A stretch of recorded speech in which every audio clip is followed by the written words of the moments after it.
Assalamualaikum warahmatullahi wabarakatuh. Salam sejahtera untuk kita semua. Yang terhormat, Bapak Dr. Agustinus Setiawan, MM, selaku dosen mata kuliah Kepemimpinan dalam Sumber Daya Manusia.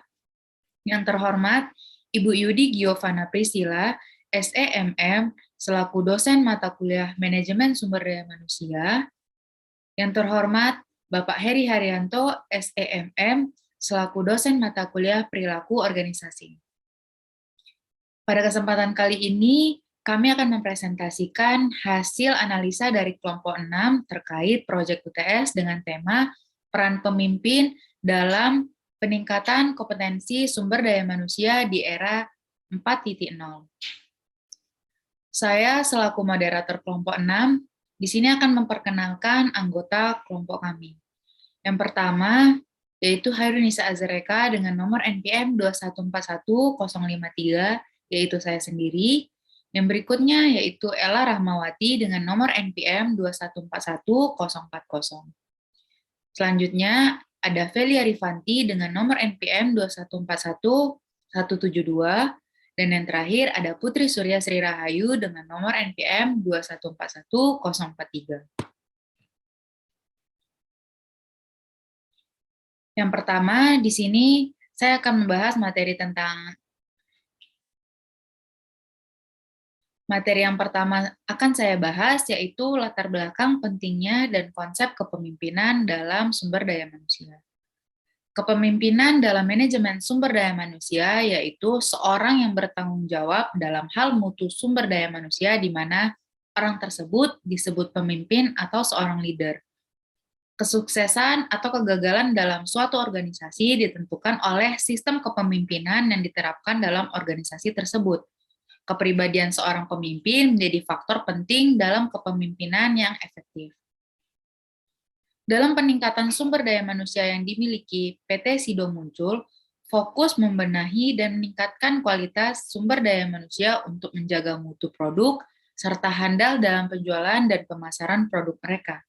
Menurut pimpinan PT SIDO muncul, bahwa SDM yang matang serta diiringi dengan pengembangan produk, sasaran iklan yang benar, maka produk yang dihasilkan akan semakin berkualitas. Sehingga cara ini dapat dipastikan hasil penjualan akan melambung. Berikutnya, fenomena yang terjadi saat ini. VUCA. VUCA terdiri dari volatil, uncertain, kompleks, dan ambiguous, di mana keempat elemen tersebut merupakan ancaman bisnis yang nyata saat ini. VUCA berisi tentang ancaman bisnis pada masa kini, sehingga perusahaan yang mampu memecahkan masalah yang ada di dalam VUCA lebih dulu akan memiliki peluang besar untuk berjaya. Menghadapi VUCA bukan merupakan pilihan, tapi suatu keharusan. VUCA mengubah kecenderungan perilaku konsumen dari yang awalnya konvensional menjadi serba digital. Dalam menghadapi konsumen yang berkembang di era digital yang semakin maju, PT SIDO muncul, TBK juga melakukan pergerakan dengan ikut terjun ke dunia digital agar relevan dengan market mereka saat ini. Di samping itu, perseroan juga membuka kolaborasi dengan platform online, seperti pasar baru yang ada di toko online mereka, yaitu www.sidomunculstore.com. Perseroan juga memanfaatkan aplikasi e-commerce yang tersedia. Hingga saat ini, Perseroan sudah bekerja sama dengan lebih dari 25 e-commerce marketplace. Semua fasilitas tersebut hadir guna menunjang rasa nyaman antar konsumen dengan perusahaan. Sektor industri PT SIDO muncul, yaitu perusahaan yang memproduksi jamu dan obat herbal modern dengan pangsa pasar besar di Indonesia. Dengan kata lain, PT SIDO muncul merupakan industri yang bergerak di sektor kesehatan.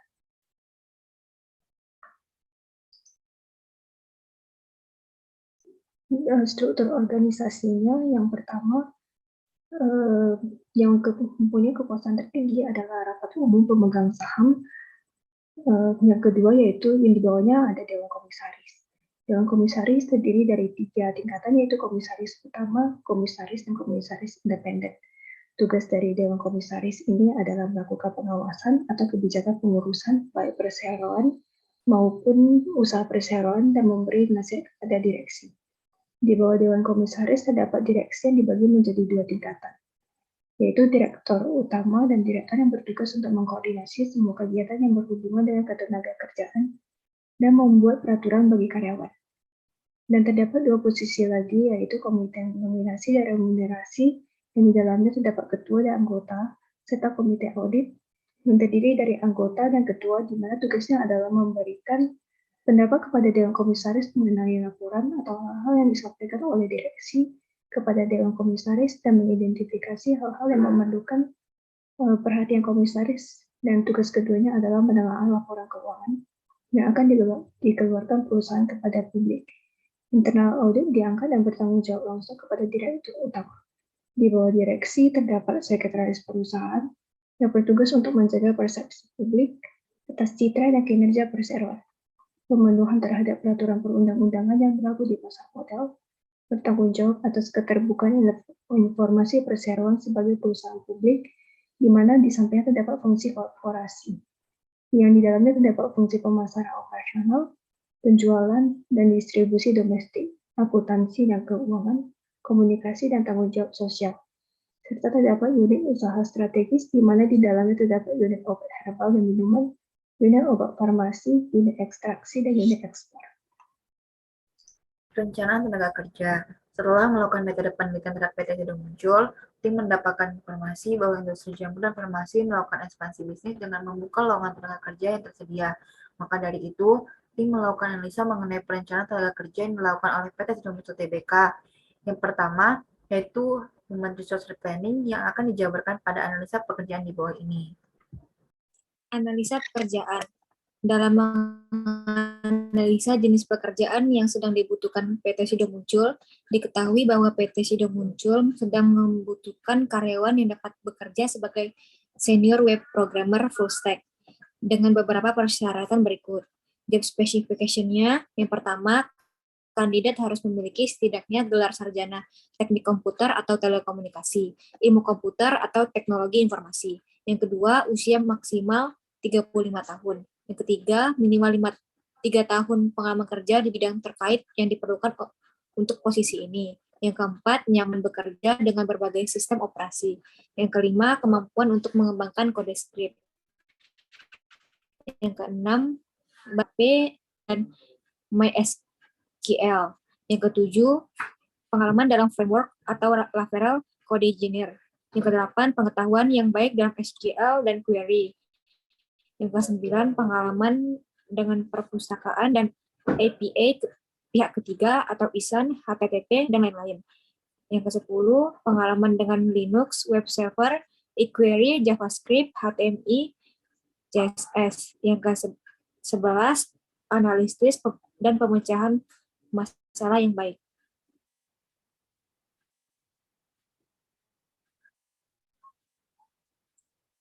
Selanjutnya adalah job description. Yang pertama, program tumpukan penuh. Yang kedua, desain front end HTML, CSS, DLL, dan mengembangkan aplikasi back-end lebih suka dengan PHP dan MySQL. Yang ketiga, membangun dan mendukung aplikasi web. Yang keempat, penelitian tentang teknologi open source terbaru.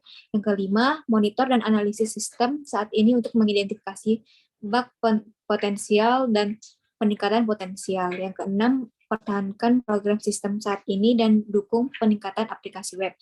Dan yang terakhir, lakukan perawatan sistem untuk memastikan sistem berjalan lancar. Pada tahap ini, dirancang sumber daya manusia yang mampu bekerja dengan waktu kerja 8 jam, istirahat selama 1 jam. Setelah analisa pekerjaan, lanjut ke tahap rekrutmen. Di rekrutmen ini, yang pertama ada proses permohonan personal requisition. Pada proses ini, sebelum HRD melakukan rekrutmen, pihak yang membutuhkan karyawan mengisi formulir mengenai personal requisition yang telah disediakan oleh perusahaan yang sebelumnya sudah mendapat persetujuan dari pihak HR dan GA manajer dan direksi, kemudian diserahkan kepada staf HRD. Yang kedua, memasang iklan lowongan kerja. Pencarian karyawan ditetapkan dengan menggunakan metode eksternal, yaitu pengumuman lowongan pekerjaan atau advertising. Biasanya, PT Sido Muncul menyebar iklan untuk lowongan kerja di website resmi PT Sido Muncul atau bisa juga lewat website Bursa Kerja Depnaker. Selanjutnya ada proses seleksi. Di proses seleksi ini ada beberapa tahap yang akan dilewati oleh para pelamar. Yang pertama, seleksi surat lamaran atau CV. Dilakukan untuk memilah apakah pelamar sudah memenuhi syarat yang ditentukan, juga menilai apakah pelamar memenuhi kualifikasi atau tidak. Seleksi ini dilakukan oleh staf HRD. Yang kedua itu adalah tes psikotes. Calon karyawan yang telah lolos seleksi awal akan mengikuti tes psikotes. Tes psikotes sebagai materi tes yang biasa digunakan oleh segala kepentingan dan tujuan. Hasil tes psikotes dapat menjadi bahan pertimbangan penilaian calon karyawan pada PT sudah muncul. Yang ketiga, tes kesehatan. Tes kesehatan diperlukan untuk memperlihatkan apakah karyawan mempunyai riwayat penyakit yang serius atau tidak. Tes ini bertujuan agar calon karyawan tidak selalu absen saat bekerja nanti. Selanjutnya ada tahap wawancara. Setelah melalui beberapa tes dalam tahap seleksi, HRD akan melanjutkan wawancara dengan metode panel. Jenis wawancara yang dilakukan adalah wawancara seleksi. Pewawancara berasal dari PT sudah muncul, yaitu HRD dan manajer. Setelah melalui proses rekrutmen, seleksi dan wawancara, para calon karyawan akan diberikan surat panggilan atau appointment letter yang berisikan jabatan, beban kerja, jam kerja, gaji kerja, dan tunjangan. Jika calon karyawan menerima tawaran diberikan oleh perusahaan, maka calon karyawan telah resmi menjadi pekerja di PT sudah muncul Tbk.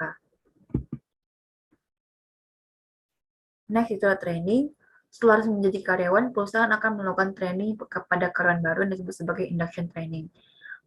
Kegiatan training ini dilakukan untuk memperkenalkan karyawan dengan lingkungan perusahaan, penyampaian tata tertib perusahaan, pelatihan untuk pekerjaan dituju, dan memperkenalkan karyawan dengan unitnya. Metode training ini yang digunakan oleh PT sudah muncul ini adalah metode demonstrasi di mana karyawan diajarkan oleh manajer tentang berbagai aktivitas nyata melalui tahap-tahap perencanaan dari bagaimana dan apa sebabnya karyawan mengerjakan sesuatu. Penilaian kerja dalam PT Sido muncul menggunakan metode gap comparison, di mana penilaian tersebut berbasis kepada perbandingan antara kinerja seorang karyawan dengan kinerja seluruh karyawan lainnya, dan akan diambil sebuah keputusan berdasarkan hasil penelitian, penilaian perbandingan tersebut untuk mengetahui karyawan mana yang paling baik hasil dan proses kinerja.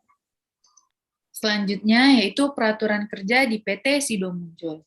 Yang pertama, kewajiban untuk mematuhi dan melaksanakan semua perintah dan kebijaksanaan atasan dengan penuh tanggung jawab. Yang kedua, selama bekerja, karyawan tidak diperbolehkan meninggalkan tempat tugasnya tanpa izin dari atasannya. Yang ketiga, selama jam kerja, karyawan harus menggunakan pakaian yang telah diberikan oleh perusahaan, seragam sesuai dengan bagiannya, yaitu warna merah untuk bagian peracikan, warna hijau untuk bagian giling, warna biru untuk bagian sanitasi. Dan karyawan juga tidak diperkenankan memakai perhiasan yang mencolok, serta untuk wanita tidak diperkenankan memakai make up yang sangat berlebihan.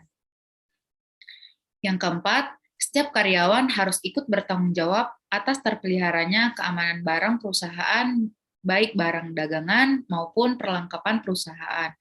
Apabila diketahui ada gejala yang mengganggu terpeliharanya keamanan tersebut, harus segera dilaporkan pada atasan. Yang keenam, yaitu setiap karyawan tidak dibenarkan mengedarkan atau menempelkan selebaran atau pamflet, gambar, dan sebagainya yang dapat mengganggu ketertiban umum dan bertentangan dengan tata susila. Yang ketujuh, setiap karyawan tidak diperkenankan makan atau minum serta merokok pada ruangan kerja karena dapat mengakibatkan kontaminasi antar produk.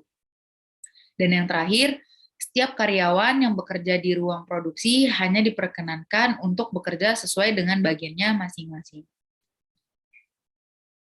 Yang berikutnya yaitu K3, keamanan dan keselamatan kerja. PT Sido muncul juga menerapkan prinsip K3, yaitu yang pertama, perusahaan obat mendapatkan masukan mengenai masalah kesehatan lingkungan dan alternatif pemecahan masalah penggunaan APD atau masker yang terdapat di bagian produksi obat dan jamu.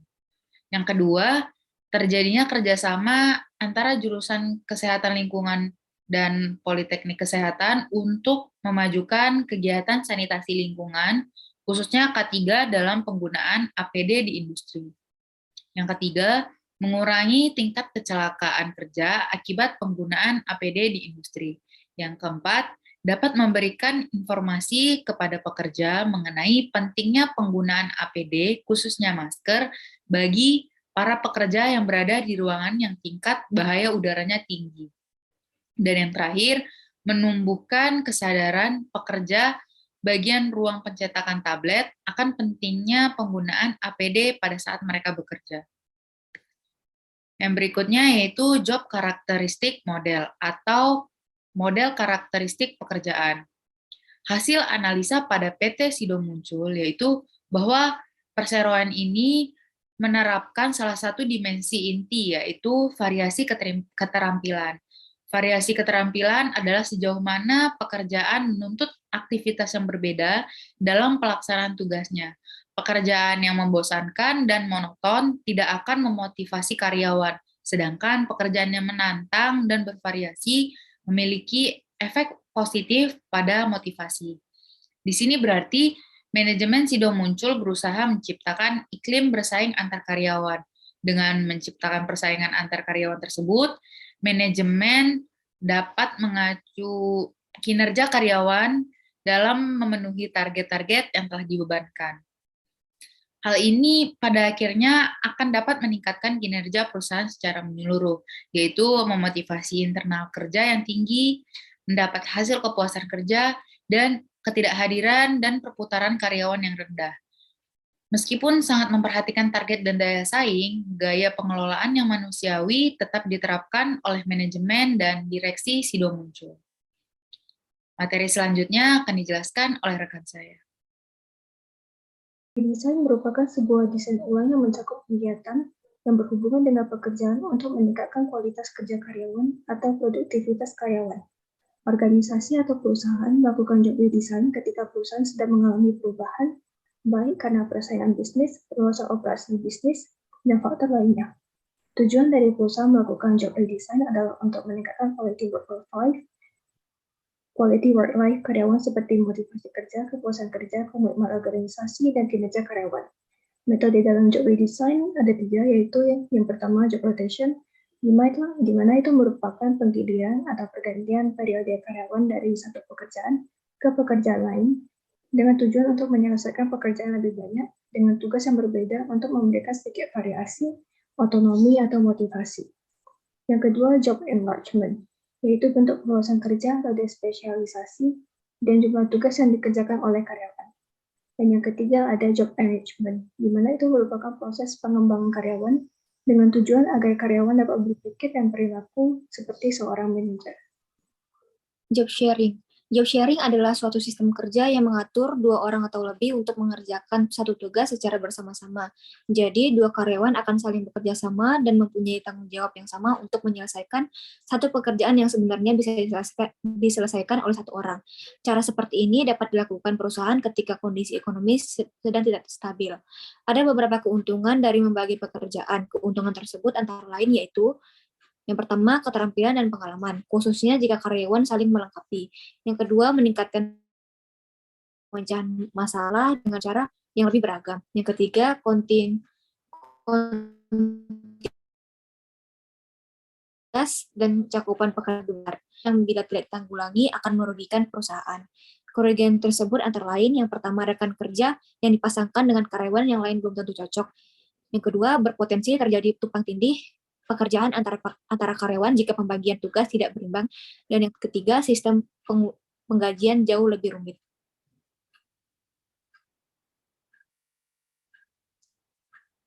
Employee involvement. Employee involvement adalah proses partisipasi yang menggunakan keseluruhan kemampuan pekerja dan didesain untuk mencakup komitmen pekerja untuk kesuksesan organisasi. Terdapat 4 Adapun manfaat yang dapat diambil melalui employee involvement untuk meningkatkan produktivitas karyawan. Yang pertama, employee involvement dapat meningkatkan komunikasi dan koordinasi antara karyawan dan departemen organisasi serta membantu untuk mengintegrasikan berbagai pekerjaan atau departemen yang berkontribusi pada keseluruhan tugas. Yang kedua, employee involvement dapat meningkatkan motivasi karyawan, terutama ketika karyawan memenuhi kebutuhan individu. Motivasi diartikan ke dalam peningkatan kinerja ketika karyawan memiliki keterampilan dan pengetahuan yang diperlukan untuk melakukan dengan baik dan kapan teknologi dan situasi kerja memungkinkan karyawan untuk mempengaruhi produktivitas. Yang ketiga, employee involvement dapat meningkatkan kemampuan karyawan sehingga memungkinkan mereka untuk menunjukkan kinerja yang lebih baik.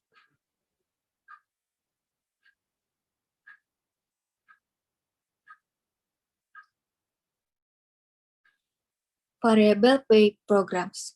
PT Sido Muncul menetapkan metode pemberian gaji dengan menggunakan variable programs berupa piece rate dan bonus. Yang pertama, piece rate.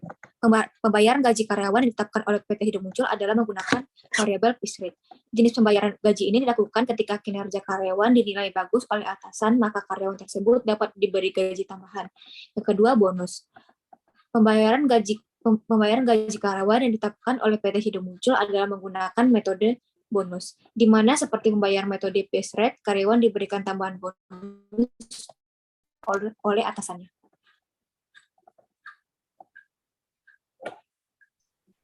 Motivating Potential Score.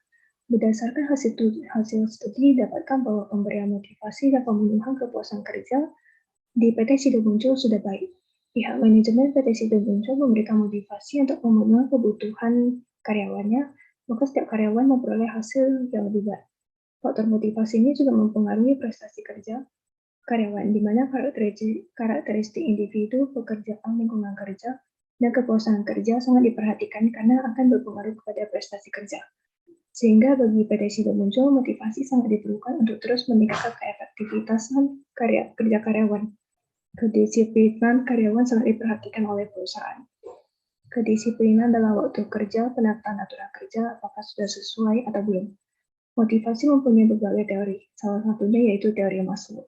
Teori Maslow mempunyai 5 tingkatan, di antaranya yaitu psychological needs, safety needs, social needs, esteem needs, dan self-actualization. Psychological needs merupakan kebutuhan dasar yang dibutuhkan oleh setiap manusia, seperti kebutuhan makan, minum, pakaian, tempat tinggal. PT Sido Muncul mempunyai budaya seperti membagi makanan atau minuman di kantor, agar karyawan dapat terus bekerja dengan lebih semangat. Perusahaan juga memberikan bantuan berupa bantuan pemberian beras dan tunjangan transportasi untuk karyawan yang kurang mampu. Safety needs merupakan kebutuhan dasar setiap manusia untuk memiliki rasa nyaman, seperti adanya asuransi dan lain sebagainya. PT Sido Muncul dapat memberikan BPJS Ketenagakerjaan untuk melindungi perlindungan keamanan dan keselamatan kerja para karyawan. Social needs merupakan kebutuhan sosial setiap individu untuk bersosialisasi dengan orang lain. PT Sido Muncul menghargai setiap perbedaan yang ada dalam perusahaan tersebut. Salah satunya yaitu mengenai karyawannya yang terdiri dari berbagai jenis, suku, agama, ras, dan lain sebagainya. Setiap karyawan akan bertemu dan bersosialisasi dengan keragaman tersebut dengan tidak mendiskriminasi dan saling menghargai antar sesama. Esteem needs merupakan kebutuhan setiap individu untuk dihormati. Setiap manusia akan terbangun melalui motivasi untuk mencapai tujuan yang ingin dicapai, seperti mendapatkan status atau gelar. Setiap karyawan di PT Sido Muncul akan dimonitoring dan dievaluasi oleh HRD. Karyawan yang kinerjanya bagus akan diberi bonus atau gaji tambahan sebagai bentuk penghargaan yang diberikan oleh perusahaan. Selain bonus, promosi jabatan juga akan dipikirkan dan diberi kesempatan oleh perusahaan. Tujuan dari pelaksanaan ini adalah untuk meningkatkan motivasi karyawan agar hasil yang diberikan kepada perusahaan akan selalu bagus dan meningkat. Yang terakhir adalah self-actualization, yaitu kebutuhan atau keinginan dari setiap individu untuk dapat diakui dan diandalkan oleh orang lain. Pada tingkatan ini dalam perusahaan cenderung akan membuat setiap karyawan untuk menginginkan kenaikan jabatan agar dapat memiliki kekuasaan lebih dan melakukan perubahan. Untuk memperoleh penghargaan seperti kenaikan jabatan, karyawan dapat terus mengembangkan diri dan memberikan suatu inovasi kepada perusahaan agar perusahaan dapat melihat lebih tentang diri, sifat, dan pengembangan dari karyawan tersebut sebagai bentuk dari aktualisasi diri karyawan. Sekian dari presentasi kelompok kami. Terima kasih.